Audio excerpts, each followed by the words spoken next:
Hello guys, welcome back to my YouTube welcome back to my YouTube channel. So today I'm going to make part 2 of this video, part 2 of how to trade forex in Kenya, part 2. So step by step, remember. Okay, so I want you to tell me if you learned anything in part 1. If you learned anything in part 1. So today nataka kuonesha how to place a trade using signals.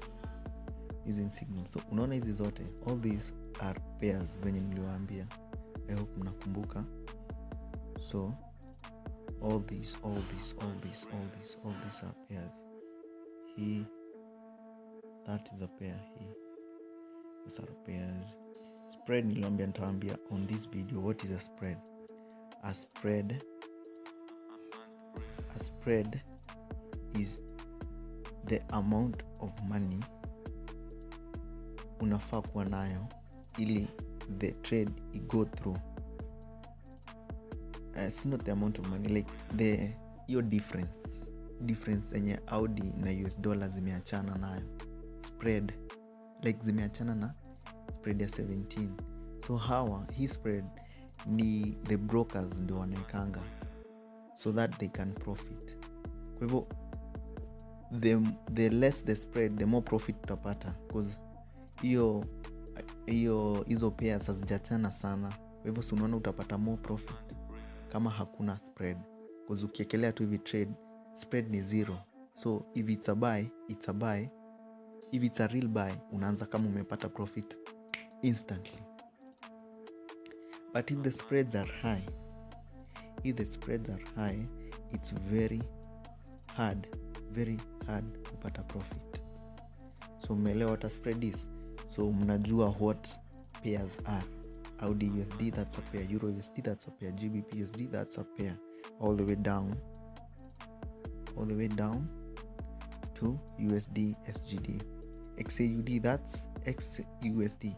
This is gold versus USD. So you can open the chart and see what's going on. Unaangalia, unaona what's going on. Unaona the gold versus US dollar imekuwa ikienda chini. That's a H4 unakumbuka ni hour 4 M30 30 minutes. Unaona imekuwa ikienda chini. So what's the trend? Guys?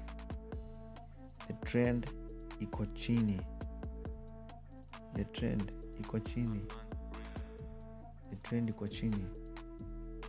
So that's most probably going down. It's most probably going down, because ukiangalia hapa hizi the blue and the red, in part 3 nitaonyesha how to set indicators. So the blue and the red zikicross kwenda chini, that's a definite sell. So acha tuangalie places zingine wenye zimecross M15. Unaona hapo zimecross hiyo the white line zote mbili hapa. Acha niwachore vizuri ili muone. So let's do with purple. So hapa you see these two lines here na hiyo imecross the white line.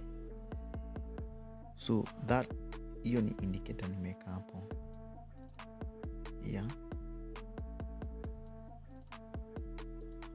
Indicator nimeweka hapo ya kuonesha, ya kuweza kukusaidia kujua if the market is going up or down. So today we are going to see how to place a trade using signals.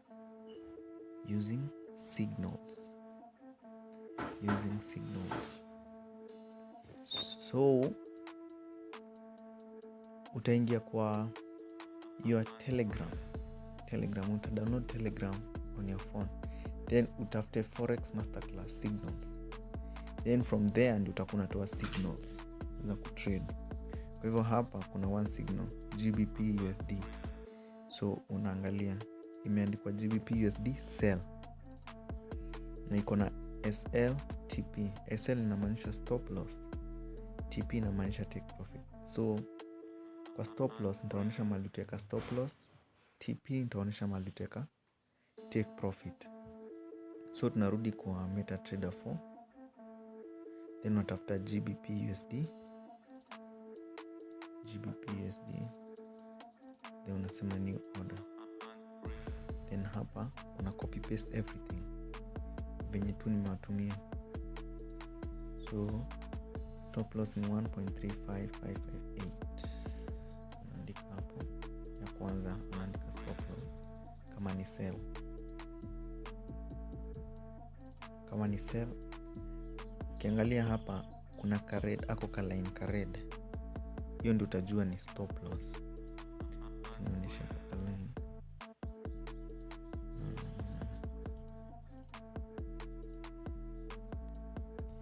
Hii line ni red, so red inamaanisha loss in trading, green inamaanisha profit. So hiyo ni loss, hii ni profit. So unaangalia utoto nini two colors hapo, if you don't know place ya kuweka. Kwa hivyo umeona stop loss ni 1.35585. Na hii ni 1.34968. 1.34968. So then unaweka sell. So these are the profits after tuliekelea the GBP USD. So unaona huyu amesell na lot size ya 1 kapata $13 and $42, mwingine just like that. So it's that easy. Kwa hivyo guys, subscribe and I'll see you on the next video.